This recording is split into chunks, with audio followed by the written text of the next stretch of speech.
하나님 말씀은 느헤미야 10장 32절에서 39절입니다. 느헤미야 10장 32절에서 39절 말씀, 느헤미야 10장 32절부터 제가 봉독하겠습니다. 또 우리가 스스로 규정을 만들어 우리에게 해마다 3분의 1 세겔씩 내게 하여 우리 하나님의 전 봉사를 위해 쓰게 하였으니 차려놓은 빵과 정기적인 곡식제와 정기적인 번제와 안식일과 초하루와 정한 절기들에 쓸 성물들과 이스라엘을 위하여 죄를 속하는 속죄제와 우리 하나님 전에 온갖 일을 위한 것이며, 또 우리가 제사장들과 레위 사람들과 백성 가운데 제비를 뽑아서 우리 조상들의 가문별로 매년 정한 때에 우리 하나님 성전에 장작을 바치게 하여 율법에 기록된 대로 여호와 우리 하나님의 제단 위에 불사르게 하고, 우리 토지에서 나는 첫 소산과 모든 나무에서 나는 과일의 첫 열매를 매년 여호와의 성전에 가져오며, 우리는 율법에 기록된 대로 우리 마다들과 가축들의 첫 새끼 곧 소떼와 양떼의 첫 새끼들을 우리 하나님의 성전을 섬기는 제사장들을 위해 우리 하나님의 성전에 드리기로 하였다. 우리는 처음에 익은 밀가루와 들어바치는 제물과 각종 나무의 열매와 새 포도주와 기름을 제사장들에게 가져와 우리 하나님 성전의 창고방에 두고 레위 사람들에게 우리 토지의 11조를 주기로 하였으니, 레위 사람들이 우리가 일하는 모든 성읍에서 11조를 받게 하였다. 레위 사람들이 11조를 받을 때 아론의 아들 제사장 하나가 레위 사람들과 함께 있을 것이며, 레위 사람들은 11조의 10분의 1을 가져다가 우리 하나님 성전의 골방 곧 창고에 둘 것이니, 곧 이스라엘 자손과 레위 자손이 들어바치는 제물로 곡식과 새 포도주와 기름을 가져다가 거룩한 기물들이 있는 창고방 곧 섬기는 제사장들과 문지기들과 노래하는 자들이 있는 방에 둘 것이다. 우리 하나님의 성전을 버려두지 않을 것이다. 39절까지 봉독했습니다. 이 시간 증거의 말씀의 제목은 백성들이 하나님께 맹세한 내용, 백성들이 하나님께 맹세한 내용이라는 제목으로 말씀을 증거하겠습니다. 32절. 또 우리가 스스로 규정을 만들어 우리에게 해마다 3분의 1 세겔씩 내게 하여 우리 하나님의 전 봉사를 위해 쓰게 하였으니. 이스라엘이 독립국가로 있을 때는 문제가 별로 없었어요. 그 왕이 수입이 많았기 때문에 그 왕의 수입 중에서 일부를 성전 재정을 위해서 사용할 수 있었습니다. 독립국가로 있을 때. 그런데 페르시아에 정복 당해가지고 이제는 재정난으로 성전을 운영하기가 매우 어려워진 상태가 되었습니다. 그래서 해마다 3분의 1 세겔씩 내게 하여라고 했는데, 그 출애굽기 30장 11절 이하에는 20세 이상 된 모든 백성들의 그런 생명의 속전으로 반 세겔씩 바쳤어요. 그 다음에 이 돈을 가지고 성전 건물을 제작하는 그런 비용으로 사용했습니다. 그런데 인구조사가 있을 때에는 특별한 목적으로 들여지는 것이어서 정기적인 성전세라고 보기는 힘들어요. 한 번 그냥 바친 거예요. 그 다음에 이것을 정기적으로 바치지 못하면 재정난이 심할 수밖에 없습니다. 그래서 후대에 가서는 이제 정기적으로 그 성전세를 그런 바치는 그런 것을 제도를 만들어서, 그리고 예수님 당시에도 마태복음 17장 24절에 성전세가 매년 반 세겔씩 바치는 그런 제도를 만들었습니다. 그래서 고레스 왕 때, 또 다리오 왕 때, 아닥사스다 왕 때 이 조서에는 그 예루살렘의 성전 예배를 위해서 공적 기금이 사용되도록 그렇게 허락을 한 내용이 그 에스라 6장 8절 이하에 기록되어 있습니다. 그런데 이 기금이 언제 중단될지 몰라요. 항상 불안합니다. 그래서 이 성전 운영이 이방에 의존하는 그러한 결과를 초래했어요. 그건 바람직하지 않죠. 이방에게 그렇게 재정적인 도움을 받는 것은. 그래서 그것을 하지 않기 위해서 백성들이 생활 형편이 어려웠지만 해마다 성전세를 3분의 1 세겔씩 이렇게 납부하기로 이렇게 결단을 내린 겁니다. 33절. 차려놓는 빵과 정규적인 곡식제와 정규적인 번제와 안식일과 초하루와 정한 절기들에 쓸 성물들과 이스라엘을 위하여 죄를 속하는 속죄제와 우리 하나님 전의 온갖 일을 위한 것이며. 자, 그렇다면 이 성전세를 거두어다가 무슨 일에 사용되었는가? 그것이 여기 본절에 기록되어 있는 거예요. 구체적으로 어디에 그 성전세를 바쳐진 성전세를 가지고 사용했는가? 그래서 이 구약 시대에는 오늘날 같이 이렇게 개인이 와서 제사하는 일, 그건 쉽지 않았습니다. 물론 그렇게 할 수도 있었어요. 하지만 대부분 성전에서 다 갖다 바치고 제사장을 통해서 제사하는 것이 일반적인 제사의 모습입니다. 여기 차려놓은 빵이라고 했는데 그 레위기 24장 6절에 성소의 떡상 위에 두 줄로 6개씩 이렇게 12개 이렇게 빵을 차려놓았다고 합니다. 그 다음에 이 안식일마다 새로운 것으로 교체하는 거예요. 이럴 때 성전세에 냈던 것이 이 빵을 이렇게 사는데 그렇게 사용한 겁니다. 이것이 바로 제사장이 할 일이었어요. 근데 여기서 중요한 것은 이게 뭘 의미하는가? 차려놓은 빵은 하나님의 임재를 상징하는 거예요. 그래서 안식일마다 그 빵을 거기다 이렇게 두 줄로 6개씩 12개를 늘 차려놓고 그곳에는 하나님의 임재가 있다는 것을 상징했습니다. 또 여기 정규적인 곡식제라고 했는데 항상 드리는 번제가 있고 또 이렇게 성전에서 매일 또 드렸던 제사를 여기서 말합니다. 그래서 고운 밀가루 10분의 1 에바, 순전한 기름 4분의 1 흰을 섞어서 만든 빵이 그 제물이었다고 했어요. 한번 읽어보세요. 민수기 28장 5절. 고운 밀가루 10분의 1 에바, 그 다음에 순전한 기름 4분의 1 흰. 5절. 또 고운 밀가루 10분의 1 에바와 순전한 기름 4분의 1 흰을 섞어서 곡식 제물로 드려라. 예, 우리는 이 에바, 이 흰이 잘 와닿지 않는 단위이기 때문에 리터로 환산을 하면 이게 약 2.2리터. 그럼 더 우리가 알아듣기 쉽죠? 2.2리터가 얼마 안 돼요. 그 밀가루와 0.9리터 기름을 섞어서 만든 빵이 그 제물이었다고 합니다. 그래서 이것은 정규적인 곡식제라고 했고, 그 다음에 또 뭐가 나오냐 하면 정규적인 번제가 나와요. 곡식을 가지고 제사하는 것이 곡식제고, 번제를 가지고 제사하는 것이, 태워갖고 제사하는 것이 번제입니다. 이것은 아침과 저녁 하루에 2번씩 희생 제사를 드렸다고 했습니다. 이때 사용된 것이 바로 흠없는 어린 수양입니다. 민수기 28장 3절. 3절. 너는 또 그들에게 말하여라. 이것이 너희가 여호와께 드릴 화목 제물이니 흠없는 1년 된 어린 양을 매일 2마리씩 정기적으로 번제물로 드리되. 네, 여기서 중요한 것은 흠 없는 어린 양이라는 거예요. 흠 없는 어린 양. 그래서 우리 예수님은 흠도 없고 점도 없는 하나님의 어린 양이라고 했어요. 왜? 하나님은 흠 있는 그러한 짐승의 제사를 받지 않으십니다. 그래서 중요한 것은 흠 없는 1년 된 어린 양을 매일 2마리씩 희생 제물로 번제했다는 것을 여기서 증거하고 있습니다. 그 다음에 또 어떤 데 사용되었는가? 안식일과 초하루와 정한 절기들에 쓸 성물들. 자, 안식일에는 평일에 드려지는 번제와는 좀 달라요. 1년 된 어린 수양 2마리가 곡식제와 함께 제물로 드려졌어요.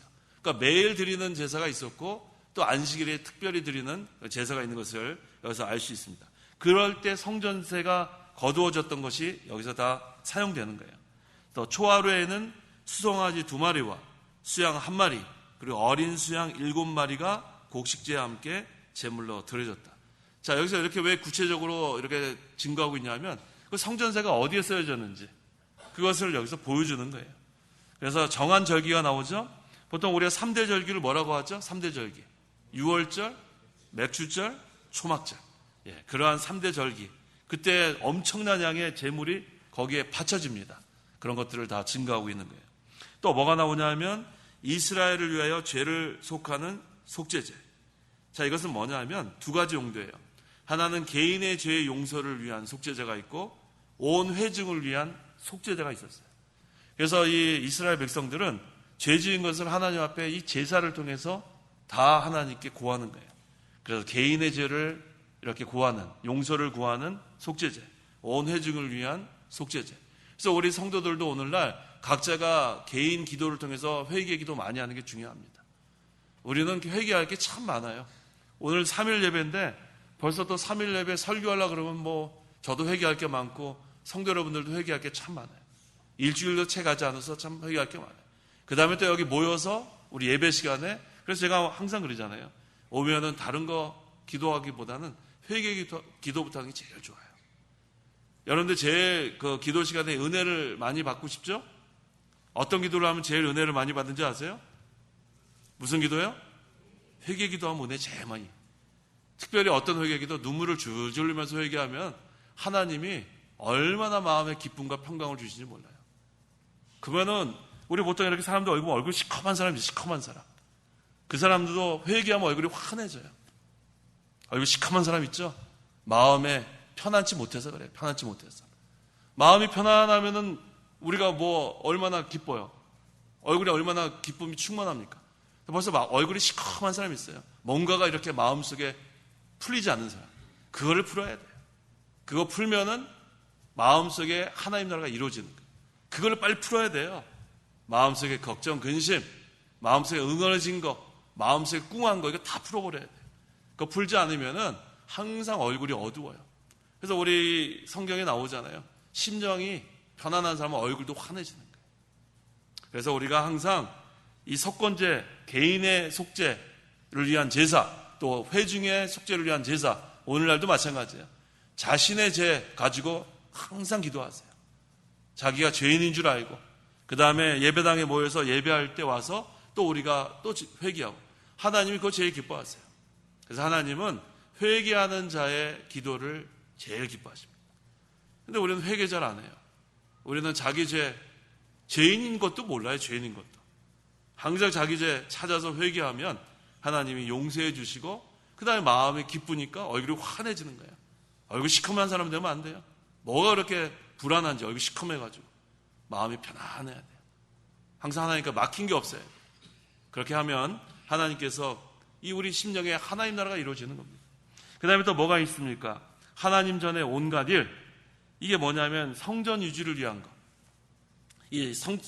아까 그 돈, 성전세가 어디에 사용되냐면 성전 유지. 그 다음에 또 성전 또 고칠 것도 많아요. 비품도 또 이렇게 구비해야 되고 이런 데 다 사용되는 거예요.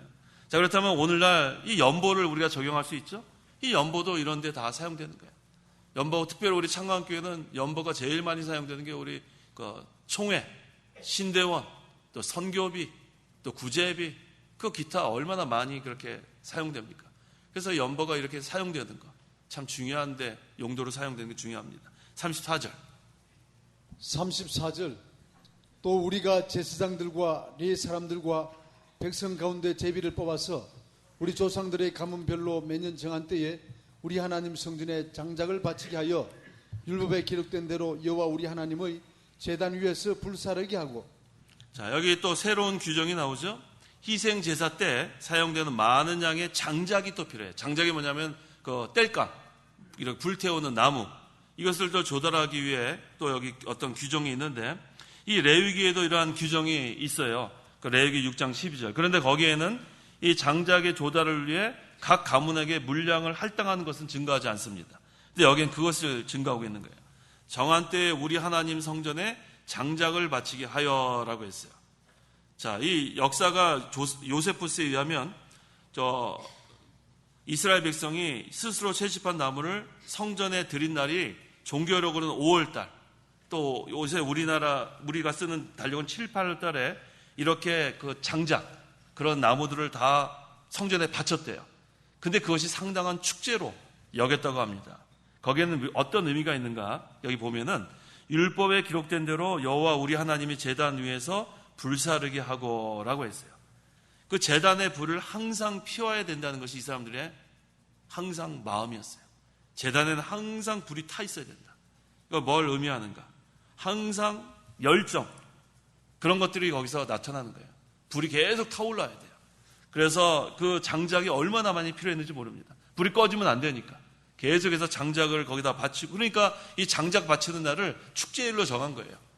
그래서 불이 계속 타도록 하는데 소용되는 나무, 그것이 바로 이때 조달된 거예요. 그래서 항상 불이 타오르게 하신 것은 하나님의 뜻이 있는데, 그래서 하나님을 향한 그 백성들의 헌신, 충성, 이것이 계속해서 타오르는 것을 상징한다고 합니다. 35절. 35절. 우리 토지에서 나는 첫 소산과 모든 나무에서 나는 과일의 첫 열매를 매년 여호와의 성전에 가져오며. 네, 이게 하나님께서 첫 소산물 제일 기뻐하시죠. 첫 열매. 그 출애굽기 34장 26절 읽어보세요. 출애굽기 34장 26절. 26절. 내 땅의 첫 열매들 중에서 제일 좋은 것을 여호와 너의 하나님의 집으로 가져오고 우리가 하나님께 드리는 것은 첫 열매 드려야 되고 또 첫 열매들 중에서 또 뭐라고 했어요? 제일 좋은 것을 드리는 거예요. 그래서 제가 이거 어렸을 때 한번 생각해 봤어요. 어렸을 때 그때는 우리 유년부라 그랬는데 제가 명륜교회 다녔을 때 그때 참 그 어린애가 무슨 믿음이 있겠어요? 맨날 믿음도 없는 애인데 근데 항상 그 연보는 깨끗한 종으로 해야 된다고 제가 배워가지고 항상 토요일 날 어디 가서 바꾸든지 항상 깨끗한 거의 은행에서 나오는 그런 수준의 그 연보를 했던 기억이 나요. 그러다가 어떨 때는 그걸 미리 못 바꿔가지고 스카치 테이프로 붙여진 돈 있으면 마음이 막 이상해요. 그 어렸을 때부터 그렇게 배운 기억이 나요. 그러니까 왜 그러냐면은 하나님께는 제일 좋은 것으로 바쳐야 된다는 그것을 배워서 그래요. 근데 사실 그것이 의식적으로 그렇게 하라는 것보다도 정성이라는 거죠, 정성. 그래서 우리가 주일날 오면서 그냥 주머니에서 그냥 꾸깃꾸깃한 거 그냥 연보하는 것보다는 우리가 미리 이렇게 준비하는 거. 그건 마음의 준비죠. 그래서 우리 그 주일날 전에 모든 것을 다 준비하는 것이 참 중요합니다. 준비하는 거. 그래서 우리가 토요일날은 다른 거 복잡하게 하면 안 돼요. 토요일날은 뭘 해야 되냐면 주일을 준비해야 돼요. 주일 준비해야죠. 특히 우리 여기 반사 맡으신 분들은 그 주일날 아침에 오면서 그냥 대강 보면서 그렇게 하면 안 돼요. 주일날 우리가 공각 공부책도 보고 무엇을 여기서 하나님께서 아이들에게 가르치라 그럴까? 그거 가지고 기도 많이 하고 그 다음에 여러 가지 준비할 거 많죠? 그 다음에 빨래도 토요일날 미리 다 하세요. 주일날 빨래 하지 마세요. 주일날. 그 다음에 다리미질 같은 것도 주일날 하지 마세요. 급하게 주일날 아침에 일어나서 그런 거 합당치 않아요. 그러니까 미리 다 데려놓는 거예요. 토요일날. 그 다음에 음식도 다 준비해놓고 그렇게 하라고 우리가 배웠습니다. 근데 오늘날 그런 거 잘 하지 않으면 그것은 정성이 없는 거예요. 그래서 항상 우리가 모든 것을 하나님 앞에 정성을 다해서 하는 게 바로 이 정신이에요. 첫 열매 바치는 것도 정성 아니에요? 그 다음에 첫 열매 중에서도 제일 좋은 거. 쓰다 남는 거 하는 거 아닙니다. 얘 뒤에 나와요. 11조도 나오잖아요.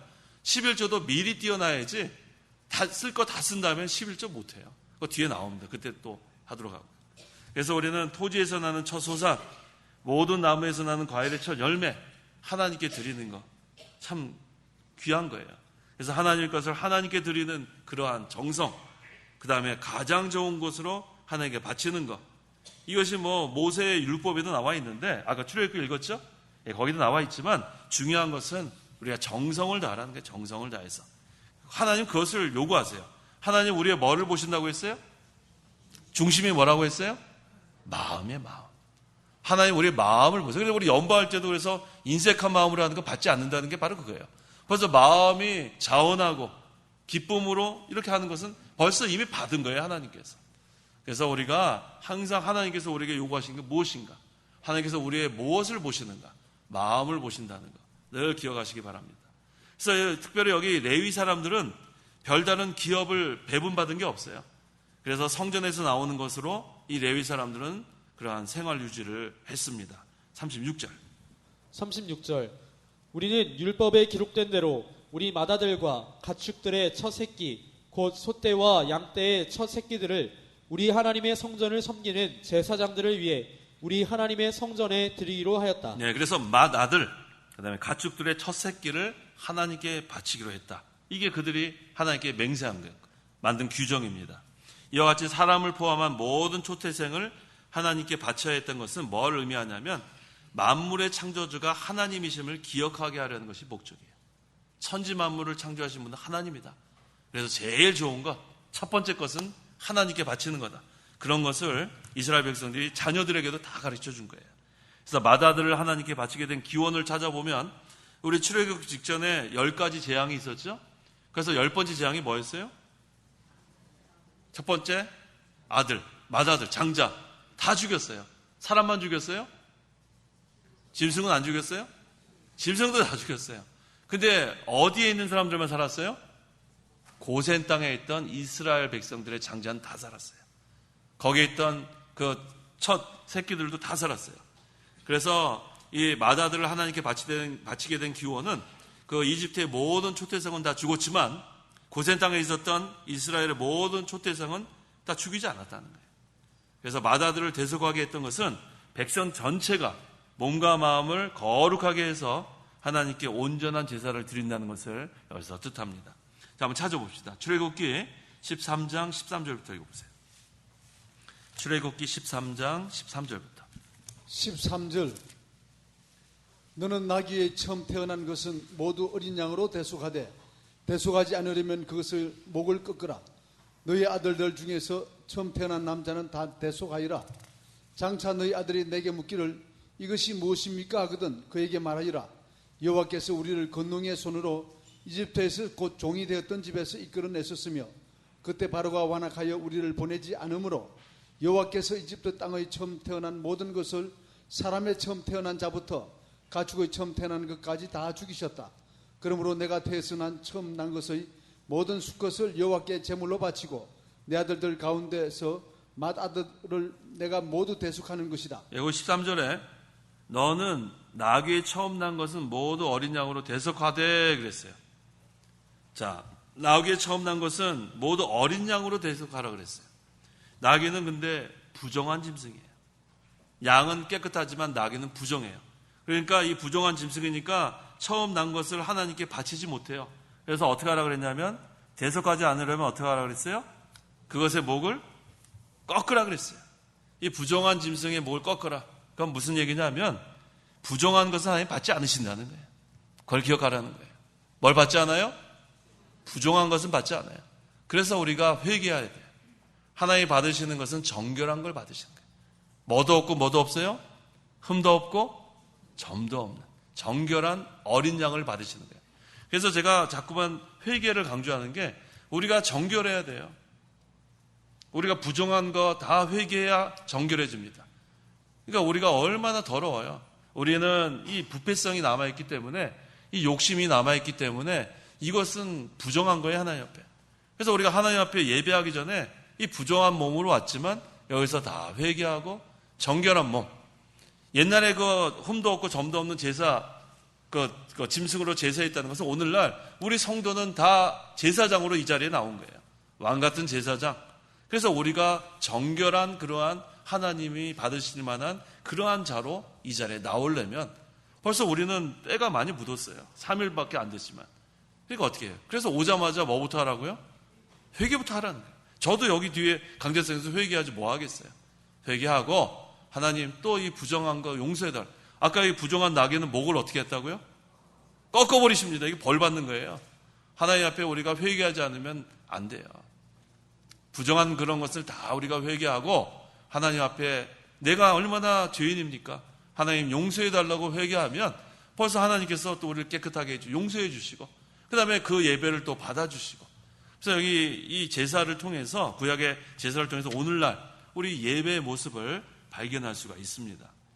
그래서 여호와께서 성도를 구원하신 사실을 후손에게 가르쳐 주는 거예요. 뭐라 그랬냐면 출애굽기 13장 14절에 장차 너희 아들이 내게 묻기를 한 거 보니까 후손들이 물어볼 때 가르쳐 주라는 거예요. 그래서 우리는 이 신앙의 진리를 잘 계승해야 돼요. 잘 계승하고 이 자녀들, 어린 자녀들, 그 다음에 또 믿음이 어린 사람들도 있어요.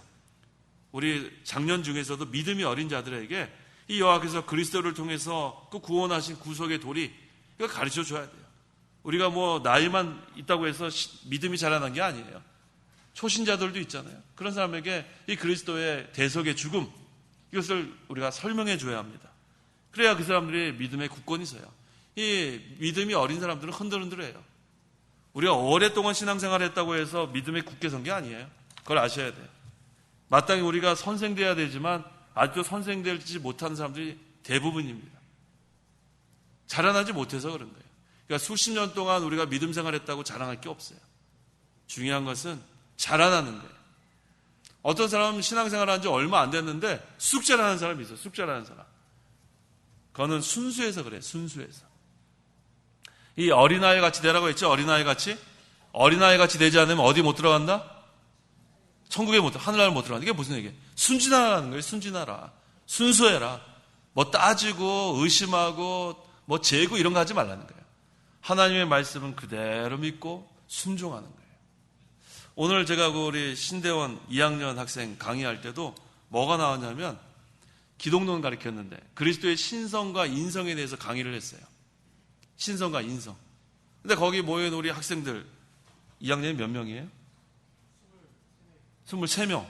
전부 다 아주 뭐 정신없이 적느라고 뭐 끄떡끄떡 하면서 그렇게 하더라고요. 참 흐뭇해요. 근데 거기 만약에 믿음이 없는 사람이 오면은 수업을 방해합니다. 어떻게 신성과 인성이 나눠져요? 어떻게 예수님이 하나님이면서 사람이에요? 어떻게 해서 뭐 계속 질문 따져요. 그러다 보면은 제가 대답하는데 하려면 진도 하나도 못 나가요. 근데 오늘 우리 신대원 학생들은 질문하는 사람 한 명도 없어요. 다 끄떡끄떡해요. 왜 그래요? 그냥 받아들이는 거예요. 믿는 거예요. 그리스도의 신성과 인성 구별을 해야 되거든요. 예수님께서 이 땅에 오셨을 때 완전한 인간으로 오셨어요. 죄는 없지만. 그 다음에 또 완전한 하나님이에요. 어떻게 설명을 하죠? 그러니까 제가 그냥 그걸 가지고 막 설명하면 그걸 또 받아들여요. 우리 야간 신학원도 마찬가지예요. 야간 신학원에 제가 지난 작년에는 어떤 분이 계속 질문해가지고 제가 성 가셔가지고 진도를 못 나갔어요. 계속 질문해요. 쓸데없는 질문. 믿음이 없는 그런 질문.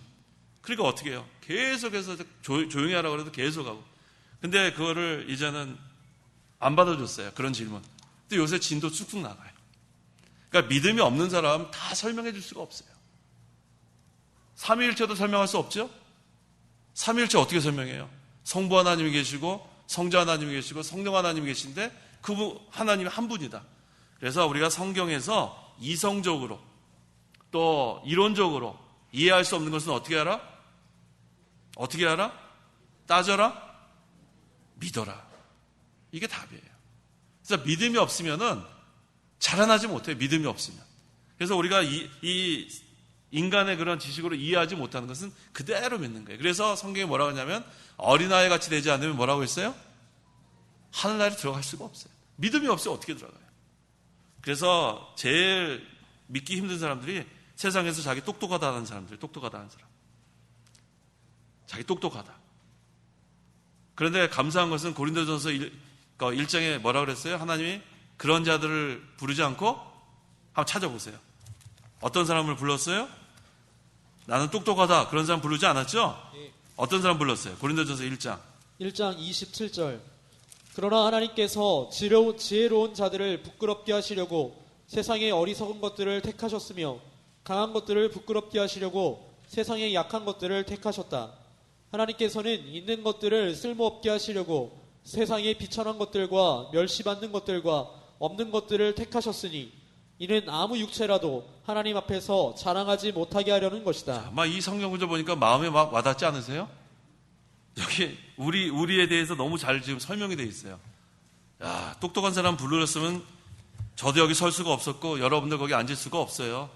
만약에 똑똑한 사람 불렀으면. 근데 감사한 것은 어떤 사람 불렀어요? 세상에 27절에 어리석고, 참 감사하죠? 큰일 날 뻔했어요. 어리석고, 그 다음에 약한 것들 감사하죠? 왜 심증도 해서요? 감사하지 않으세요? 우리 약하잖아요. 어리석고 약하고, 그 다음에 28절에 쓸모없고, 그 다음에 비천하고 멸시받고 없고, 다 누구예요? 우리들이었어요. 믿기 전에. 이런 자들을 부르지 않았으면 제가 여기 설 수 없고 여러분들이 여기 나와 있을 수 없어요. 세상에 똑똑한 사람 불렀으면 큰일 날 뻔했어요. 그런데 하나님께서는 그러한 자들 불렀으면 자기를 자랑할까봐 하나님 앞에서 자랑하지 못하게 하려고. 그래서 우리는 자랑할 게 없어요. 성도 여러분, 자랑할 게 있어요? 없어요? 하나도 없어요. 그래서 구속의 은혜만 생각하면 감사밖에 안 나오는 거예요. 자랑할 게 없어요. 자기가 죽어야 됩니다. 누가 죽어야 돼요? 자기가 죽어야 돼. 자기를 쳐서 복종시켜야, 그래야 예수님 따라갑니다. 똑똑하다 하는 사람 못 따라가요. 자기 의가 강한 사람 못 따라가요. 자기가 최고인 줄 아는 사람 못 따라가요. 다른 사람 멸시하는 사람 못 따라가요. 자기가 알면 뭘 얼마나 안다고 자꾸 그렇게 자기를 자랑하고 자기를 나타내고. 그건 바리새인들이에요. 바리새인들. 자기 의가 강한 사람들이 바리새인들입니다. 못돼 먹은 사람들. 교회에서 자기를 이렇게 나타내지 마세요. 자기가 나오면 예수님 못 따라가요. 그래서 예수님 따라가려면 첫째 어떻게 하라고요? 자기를 부인하고. 자기를 부인해야지 예수님 따라가는 거예요. 자기 부인하고. 그 다음에요. 자기 십자가를 지고, 자기 십자가를 지고 따라가는 거예요. 그러면 예수님 따라갑니다. 어디까지요? 십자가의 자리까지. 우리가 그거 하려고 여기 모인 거예요. 그거 하려고. 다른 거 신경 쓰지 말라고. 다른 거 쓸데없는데. 자기도 잘 못하면서 자꾸 쓸데없는데 이러쿵저러쿵 떠들고 다니고. 참 악한 자들이 참 많아요. 말세. 자기를 부인하고 자기 십자가를 지고 자기도 못하면서 뭐 다른 거 상관할 새가 어디 있어요. 항상 자기 자신이 죄인인 것을 알고 속건제, 개인의 죄를 회개하고 또 회중들이 모이면 회개하고 그래야 하나님께서 기뻐하십니다. 37절. 37절.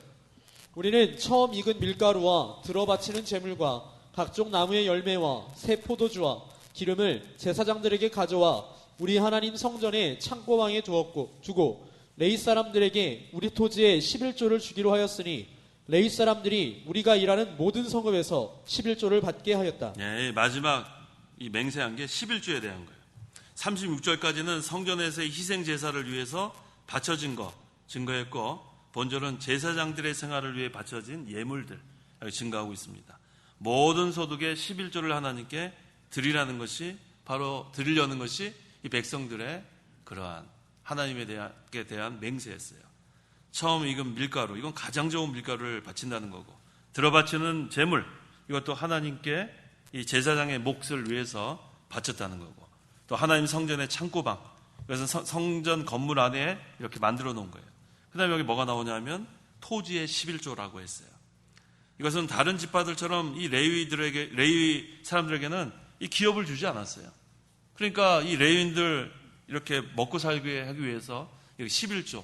근데 이것은 이때만 지정된 것이 아니라 11조의 그 근원은 창세기부터 찾아야 돼요. 창세기에서 하나님께서 에덴 동산에서 뭐라고 했냐면은 다른 건 다 먹어라. 근데 생명나무와 그 선악과 그거는 먹지 말라고 했어요. 그건 구별했다는 뜻이에요. 구별했다는 거. 그러니까 다른 건 마음대로 하지만 하나님 것은 우리가 따로 구별해야 된다는. 이게 11조의 그 원리가 그 창세기부터 나온 걸 알 수 있고, 근데 우리가 잘 아는 대로 그 말라기에서 증거하고 있죠. 말라기 3장 8절 9절. 이 말라기 선지자가 느헤미야 선지자가 거의 동시대 사람들이에요. 그래서 그 두 선지자가 다 11조에 대해서 강조했습니다. 말라기 3장 8절 9절. 8절. 사람이 어떻게 하나님의 것을 도둑질할 수 있느냐? 그런데 너희는 나의 것을 도둑질하면서도 말하기를 우리가 주님의 무엇을 도둑질하였습니까? 하니 바로 11조와 헌물이 아니냐? 너희 온 나라가 나의 것을 도둑질하였으므로 너희 모두가 저주를 받는다. 네, 참 무서운 말인데 참 이 말하기가 참 두려워요. 11조 안 낸 사람 많기 때문에. 11조 안 낸 사람 이거 저주받는다고 설교하기가 참 두려워요. 근데 뭐 어쩔 수가 없어요. 성경에 나와 있으니까. 성도 여러분, 하나님께 11조 하세요. 보통 우리 목사님들이 11조 하면 복 받는다만 얘기하잖아요. 하늘의 문을 열어주고 복 주나 안 주나. 그런데 말라기서 3장 8절 9절도 우리가 전해야지 어떻게 하겠어요. 11조 헌물, 너희 온 나라가 나의 것을 도둑질함으로 너희 모두 저주를 받는다. 뭐 제 말이 아닌데 어떻게 하겠어요. 11조 하세요. 11조 하세요. 11조 하셔야 돼요. 제가 뭐 좋은 말만 됐으면 좋겠는데 뭐 성경에 있는 거 그대로 해야지 어떻게 하겠어요. 11조 안 하는 사람들이 있어요. 11조. 온전한 11조 안 하는 사람. 하나님 거 떼어먹는 거. 그러니까 도둑질하는 걸 성경에 나오는데 제가 제가 어떤 건 걸러서 하고 어떤 건 좋은 것만 얘기할 수 없잖아요. 그렇죠? 그러니까 11조 안 하는 사람은 이제부터 하세요. 하나님 거 도적질하는 거예요. 도적질. 도둑놈이 되는 거예요. 성경 말 그대로 인용합니다. 그렇게 하면 안 됩니다. 제가 좋은 말만 해드리고 싶은데 뭐 어떻게 하겠어요. 성경이 이렇게 나왔는데. 그래서 11조 생활하는 거를 성도 여러분들도 하시고 그 자녀들에게도 가르쳐 주셔야 돼요. 그래야 하나님께서 하늘문 열고 복 주나 주나 보라 그러지 않았어요? 하나님께서 그렇게까지 하셨는데 11조 안 하면은 신앙이 자라나지 못합니다. 그래서 우리 목사님한테 배웠잖아요. 우상의 제물 먹지 마라. 11조 해라. 그 다음에 주일성수 해라. 그 다음에 헌물은 우리가 일반적으로 하는 연보 얘기하는 거예요. 연보. 연보 안 하는 사람들도 있어요. 연보? 연보 해야죠. 그대로 두 가지 다 나오잖아요. 주님의 무엇을 득질했습니까? 11조와 헌물이다. 그러니까 주일날 연보하는 거, 이것도 우리가 11조 연보는 뭐 성경에 있는 그대로 하는 것이 하나님의 뜻입니다. 그래서 아브라함도 했을까요? 안 했을까요? 했어요. 멜기세덱한테 했잖아요. 살렘왕 멜기세덱에게 11조 바치고 또 예수님도 11조 바쳐야 된다 그랬어요. 마태복음 23장 23절. 그래서 11조에 대한 것은 성경에서 너무나 확실하게 우리에게 증거하고 있습니다. 근데 이렇게 물질만 11조 하는 것이 아니라 시간의 11조도 중요하죠. 하루가 몇 시간이에요? 24시간. 그럼 10분의 1이면 2시간? 2시간은 어떻게 돼요? 너무 복잡해요. 2시간만 해요, 2시간. 너무 복잡해요. 소수 좀 그냥 빼고 2시간. 그러면 시간의 11조 하려면 하루에 몇 시간 기도해야 돼요? 목소리가 이렇게 작아지세요. 하루에 2시간 기도하는 게 시간의 11조라고 우리 신대원에서는 또 우리 신학원에서는 가르쳐요, 실제로. 이게 제가 없는 말 하는 거 아니에요. 김현우, 하루에 몇 시간 기도하나? 2시간 기도하잖아요. 이거 어쩔 수 없어요. 저한테 질문해도 저도 2시간 기도해요. 더 하죠, 목사들은. 자, 성도 여러분, 이게 시간의 11조예요. 시간의 11조. 아침에 일어나면 기도부터 해야지 이거 하는 거지. 그렇지 않고서는 뭐 물질도 마찬가지고 시간도 마찬가지야. 떼어놔야 돼요. 아침에 일어나면 기도부터 하는 거예요. 3시 반에 일어나면 3시 반에 기도하고 4시 반에 일어나면 4시 반에 기도하고 하여튼 기도부터 하는 거예요. 그 다음에 우리 수입도 첫 번째 거 띄워놔야 돼요. 띄워놓지 않고서 어떻게 내겠어요? 모자르죠. 그래서 우리가 오늘 이 중요한 것을 이 백성들이 하나님께 맹세한 거예요. 근데 이것은 오늘날 우리가 이렇게 해야 됩니다. 38절, 39절. 38절. 레위 사람들이 11조를 받을 때 아론의 아들 제사장 하나가 레위 사람들과 함께 있을 것이며 레위 사람들은 11조의 10분 1을 가져다가 우리 하나님 성전의 골방 곧 창고에 둘 것이니 곧 이스라엘 자손과 레위 자손이 들어바치는 제물로 곡식과 새 포도주와 기름을 가져다가 거룩한 기물들이 있는 창고방 곧 섬기는 제사장들과 문지기들과 노래하는 자들이 있는 방에 둘 것이다. 우리 하나님의 성전을 버려두지 않을 것이다. 이건 뭐냐면 레위 사람들이 이제 백성들로부터 11조를 받아요. 그러면은 거기서 또 11조를 하나님께 바치라는 거예요. 오늘날 보면 교육자들 교회에서 사례받죠? 그럼 사례받은 것 중에 11조를 바치라는 거예요. 똑같은 거예요. 근데 오늘날 아주 잘못된 목사들은 11조를 자기 주머니에 다 가져가는 그런 목사 제가 들은 적이 있어요. 그건 아주 잘못된 거예요. 11조를 왜 자기가 다 가져가요? 그렇게 하면 안 돼요. 여기 레위 사람들 보세요. 11조 받은 것 중에 11조를 또 냈잖아요. 이게 성경적인 거예요. 그래서 성도가 하나님께 마땅히 바쳐야 할 것을 바쳐야 하나님의 성전이 잘 이루어지는 겁니다. 자기의 영적 성전도 잘 이루어지고 자기 구원도 잘 이루어 나가고 또 우리의 성전도 질서가 있고 모든 것을 해나가는데 어려움 없도록 하나님께서 계속해서 채워주시는 겁니다. 기도하십시오. 기도하겠습니다. 하나님 아버지 감사합니다. 이 백성들이 이처럼 하나님께 여러 가지를 다짐했는데 하나님 앞에 잘못한 것을 다 회개하고 또 하나님께 바쳐야 될 것을 다 바치고 어쩌든지 하나님의 성전이 잘 이루어질 수 있도록 힘쓰고 정성을 다한 것처럼 오늘날도 우리가 이 하나님 나라가 잘 되기 위해서 먼저 자기 자신이 다 회개하고 흠도 없고 점도 없는 하나님의 어린 양을 바친 것처럼 우리도 이 부정한 이 나귀와 같은 죄인들 목을 다 꺾어버린다고 그랬습니다. 우리가 다 죄를 회개하고 흠도 없고 점도 없는 어린 양과 같이 정결한 그런 마음으로 몸으로 하나님 앞에 나와 예배할 수 있도록 날마다 우리 죄를 회개하고 또 예배당에 모일 때마다 회개해서 하나님이 기뻐하시는 산제물이 될 수 있도록 역사하여 주시옵소서. 또 우리가 지금까지 11조 또 헌물 떼어먹은 거 있으면 도적질한 거라고 했는데 그런 것 다 저주받는다고 했는데 하나님이여 성경에서 우리에게 명령한 그대로 우리가 순종해서 하나님께서 하늘문을 열고 주시고자 하는 복을 다 받아 누리는 우리 창간교회 교인들 다 될 수 있도록 역사하여 주시옵소서. 예수님의 이름으로 기도하옵나이다. 아멘. 찬송가 500장, 새 찬송가 446장, 500장 446장